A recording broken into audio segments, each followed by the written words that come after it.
Hello बच्चों, नमस्कार। आप सभी कैसे हैं? उम्मीद है अच्छे होंगे। आज आप सबों के बीच मैं क्लास 12th हिस्ट्री चैप्टर 1 ईट मन के और अस्थियाँ, इसमें से हम मुख्य इम्पॉर्टेंट क्वेश्चन को सेलेक्ट किए हैं जो एग्ज़ाम पॉइंट ऑफ व्यू से बहुत ज़्यादा इम्पॉर्टेंट है। तो आइए बच्चों, मैं इसको डिस्कस करता हूँ। इसमें सबसे फर्स्ट नंबर सवाल है हमारा, सिंधु सभ्यता को किस श्रेणी या काल के अंतर्गत रखा गया है? तो सिंधु सभ्यता को मुख्य रूप से जो है आद्य ऐतिहासिक काल के अंतर्गत रखा गया है। अगला सवाल बनता है मेरा यहाँ से कि राखलदास बनर्जी को मोहनजोदड़ो के अवशेष किस वर्ष मिले? तो राखलदास बनर्जी को मोहनजोदड़ो के अवशेष जो हैं 1922 ईस्वी में मिले थे। सिंधु घाटी सभ्यता में विशाल स्नानागार के अवशेष कहाँ से प्राप्त हुए थे? तो सिंधु घाटी सभ्यता में विशाल स्नानागार के अवशेष जो हैं वो मोहनजोदड़ो से मिले थे। बाकी यदि हड़प्पा सभ्यता की बात की जाए तो वहाँ से हमें अन्नागार आदि मिले थे। चौथा नंबर सवाल है, हड़प्पा सभ्यता किस युग की सभ्यता है? तो आप सभी को मैं बता दूं कि हड़प्पा सभ्यता को कांस्य युगीन सभ्यता या इसे अंग्रेजी में ब्रॉन्ज एज सिविलाइजेशन बोला जाता है। पांचवा नंबर सवाल है, हड़प्पा सभ्यता का सबसे बड़ा नगर कौन था? तो हड़प्पा सभ्यता का सबसे बड़ा नगर मोहनजोदड़ो था। छठा नंबर सवाल है हमारा कि सिंधु घाटी सभ्यता के निवासियों को किस धातु का ज्ञान नहीं था? तो सिंधु घाटी सभ्यता के निवासियों को लोहा का ज्ञान नहीं था। सातवां नंबर सवाल है मेरा कि कालीबंगा कहाँ स्थित है? तो कालीबंगा राजस्थान राज्य के वर्तमान हनुमानगढ़ जिले में स्थित है। अगला सवाल है मेरा कि हड़प्पा किस नदी के किनारे बसा है? तो हड़प्पा रावी नदी के किनारे बसा है। अगला सवाल है मेरा, लोथल स्थित है? तो लोथल गुजरात में स्थित है, जो बंदरगाह नगर के नाम से भी जाना जाता है। देखिए प्यारे बच्चों, यदि आप मेरे इस वीडियो को पूरा देखते हैं तो मुझे पूरा यकीन है कि आप एग्ज़ाम में अच्छे स्कोर कर पाएंगे। सवाल नंबर 10, सिंधु घाटी सभ्यता में हल का प्रमाण कहाँ से मिला? तो सिंधु घाटी सभ्यता में हल का प्रमाण कालीबंगा से, साथ ही जुते हुए खेत का प्रमाण भी जो है कालीबंगा से ही मिलता है। अगला सवाल है, मोहनजोदड़ो किस भाषा का शब्द है? तो मोहनजोदड़ो उर्दू भाषा का शब्द है, जिसका शाब्दिक अर्थ होता है मृतकों का टीला। अगला है, राय बहादुर दयाराम साहनी ने कहाँ उत्खनन करवाया था? तो राय बहादुर दयाराम साहनी ने 1921 ईस्वी में सर जॉन मार्शल के नेतृत्व में हड़प्पा का खनन करवाया था। क्वेश्चन नंबर 13 है मेरा, और ये ऑब्जेक्टिव अर्थात MCQ टाइप क्वेश्चन का अंतिम क्वेश्चन है कि सिंधु घाटी सभ्यता के लोगों को हिंदू देवताओं में से कौन सैंधव सभ्यता का प्रमुख देवता था? तो वो जो थे वो शिव थे, ठीक है, चूँकि इन्हें पशुपतिनाथ भी बोला जाता है और वहाँ के लोगों को जो सबसे प्रिय देवता थे उनका नाम था शिव, है ना। अब हम एक नंबर के सवाल को एंड कर चुके हैं। अब एक अति लघु उत्तरीय टाइप का प्रश्न होता है, ये मुख्यतः कभी 2 नंबर का भी पूछ लिया जाता है और कभी 1 नंबर में भी पूछा जाता है।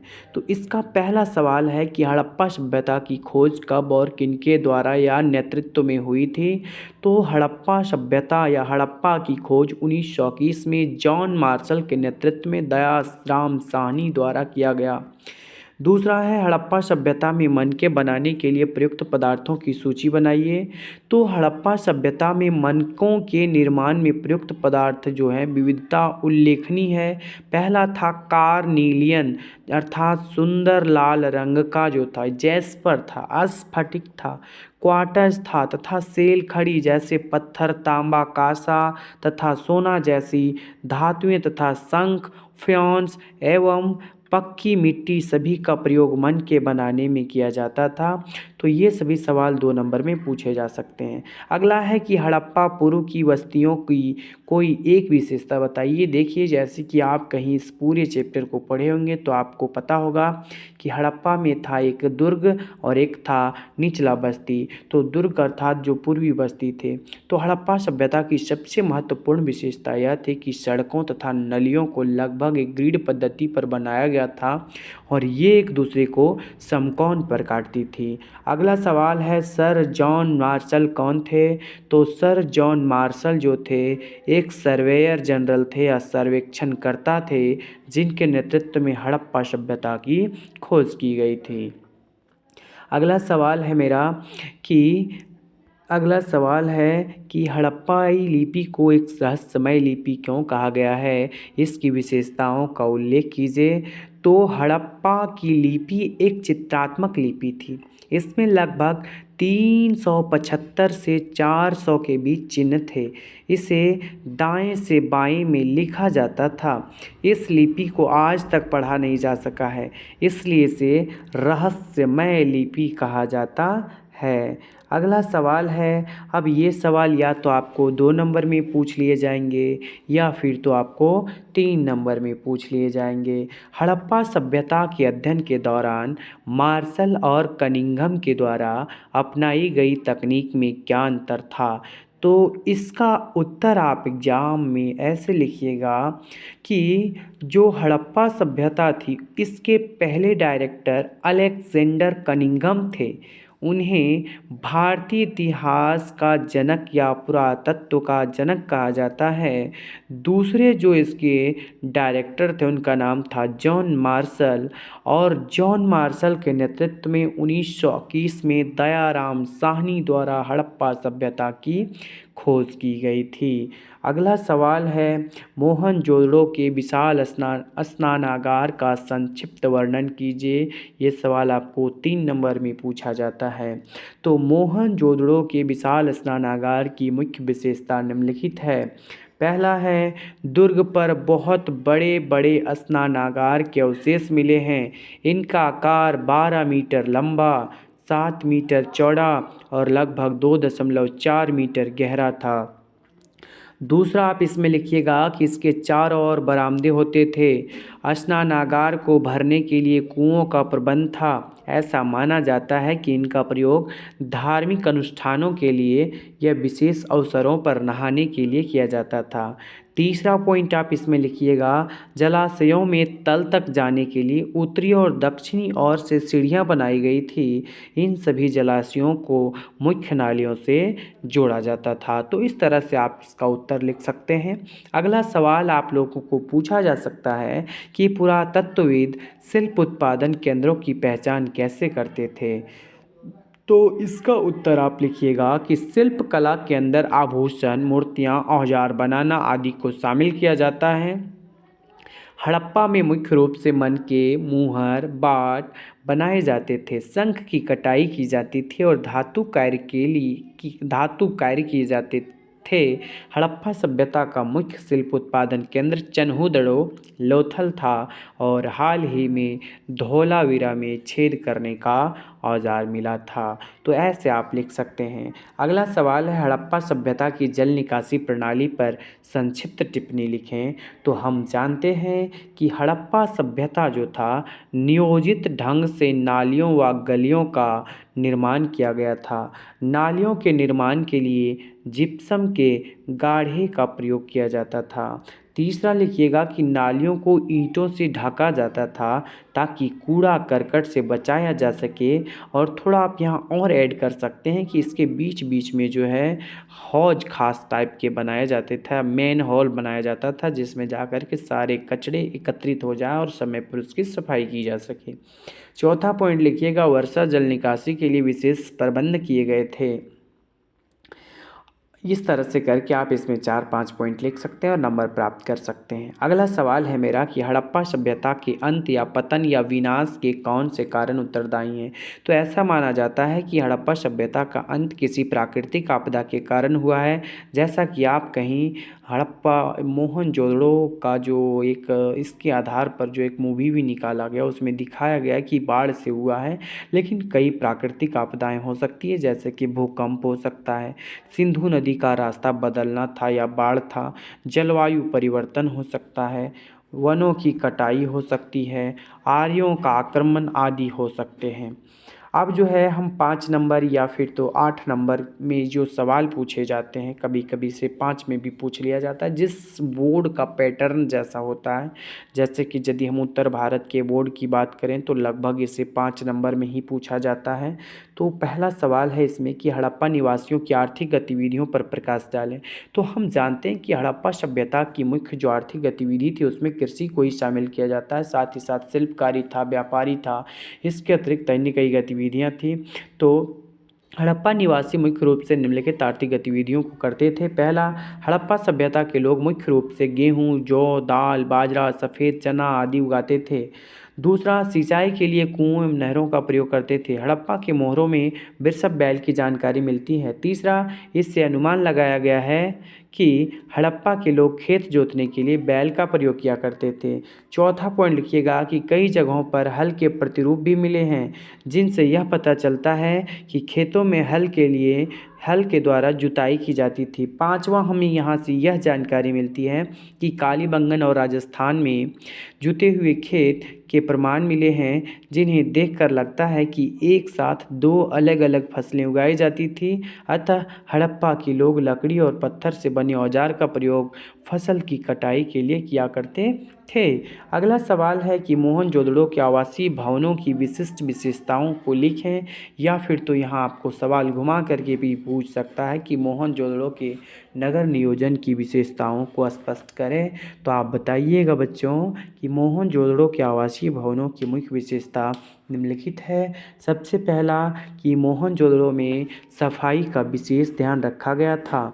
दूसरा लिखिएगा कि आंगन के चारों तरफ कमरों का निर्माण किया गया जाता था। तीसरा लिखिएगा कि प्रत्येक घर की दीवार के बाहर नाली अवश्य होती थी। चौथा लिखिएगा कि हर घर में बड़े बड़े आंगन होते थे। पांचवा लिखिएगा कि हर घर में पक्की ईंटों का बना हुआ स्नानागार होता था। छठा लिखिएगा कि घरों के अंदर कुओं का निर्माण किया जाता था। सातवां लिखिएगा कि पानी की निकासी के लिए हर घर में नालियों का प्रबंध किया गया था। आठवां लिखिएगा कि निचले कमरों में खिड़कियां नहीं होती थी और दरवाजे जो थे आंगन की तरफ खुलते थे। नौवां लिखिएगा कि कई घरों में सीढ़ियाँ भी मिली है, जिससे स्पष्ट होता है कि मकान 2 मंजिले के भी थे। और लिखिएगा कि अकेले मोहनजोदड़ो में ही लगभग 700 कुएं मिले थे। अगला सवाल है कि समाधान और विलासिता की वस्तु हड़प्पा सभ्यता में व्याप्त सामाजिक विषमताओं को समझने का एक बेहतर स्रोत है, व्याख्या कीजिए। समाधान का मतलब होता है जब आदमी मर जाता है तो उसकी जो अंतिम संस्कार अर्थात जो जलाने दफनाने की क्रिया है, वो था क्या था कि जैसे कि जब लोग मर जाते थे तो उसके साथ विभिन्न प्रकार की कीमती वस्तुएं दफनाई जाती थी। तो कुछ विलासिता की वस्तु थी, ये सब के बारे में इसमें चर्चा करना है। तो आप बताइएगा कि निम्नलिखित कारणों की वजह से समाधान एवं विलासिता की वस्तु सभ्यता में व्याप्त सामाजिक विषमताओं को समझने का एक बेहतर स्रोत है। पहला, यहाँ पर अंतिम संस्कार व्यक्ति को दफनाकर किया जाता था। साथ ही पाई गई कब्रों की बनावट एक दूसरे से अलग अलग थी। चूँकि कुछ लोग अमीर थे, कुछ लोग गरीब थे, तो जो अमीर थे अपनी कब्रों पर जो है क्या करते थे, थोड़ा मोड़ा गुंबज पिरामिड आदि बना दिया करते थे। दूसरा है कि कब्रों में व्यक्तियों के साथ मिट्टी के बर्तन और आभूषण भी दफना दिए जाते थे, क्योंकि शायद हड़प्पा के लोग पुनर्जन्म पर विश्वास रखते थे। तीसरा लिखिएगा कि कब्रों में से तांबे के दर्पण, मनके और आभूषण आदि भी मिले हैं। सामाजिक और आर्थिक स्थिति जानने के लिए विलासिता की वस्तु एक महत्वपूर्ण स्रोत है। चौथा लिखिएगा कि विलासिता की वस्तुओं को जानने के लिए पुरातात्विक दो भागों में विभाजित करते हैं। एक रोजमर्रा की वस्तु जैसे चक्कियाँ, मृदभांड, सुइयाँ, झांवा। झांवा अर्थात जो वर्तमान समय में क्या बोल सकते हैं, कूली लेबर वगैरह जो माथे पे ढोते हैं उसको कहते हैं, आदि आते हैं। पांचवा लिखिएगा कि विलासिता की वस्तु के अंतर्गत वे महंगी अथवा दुर्लभ वस्तुएं सम्मिलित थी जिनका निर्माण स्थानीय स्तर पर अनुपलब्ध था। और इस तरह से उम्मीद है कि आप लोगों को ये पूरा चैप्टर का क्वेश्चन आंसर समझ में आया होगा, क्योंकि आपके एग्ज़ाम में इससे ज़्यादा पूछा नहीं जा सकता है। धन्यवाद, आप हमारे साथ बने रहें। मैं संपूर्ण एनसीईआरटी का सॉल्यूशन इस चैनल पर देने का प्रयास करूंगा। जय हिंद।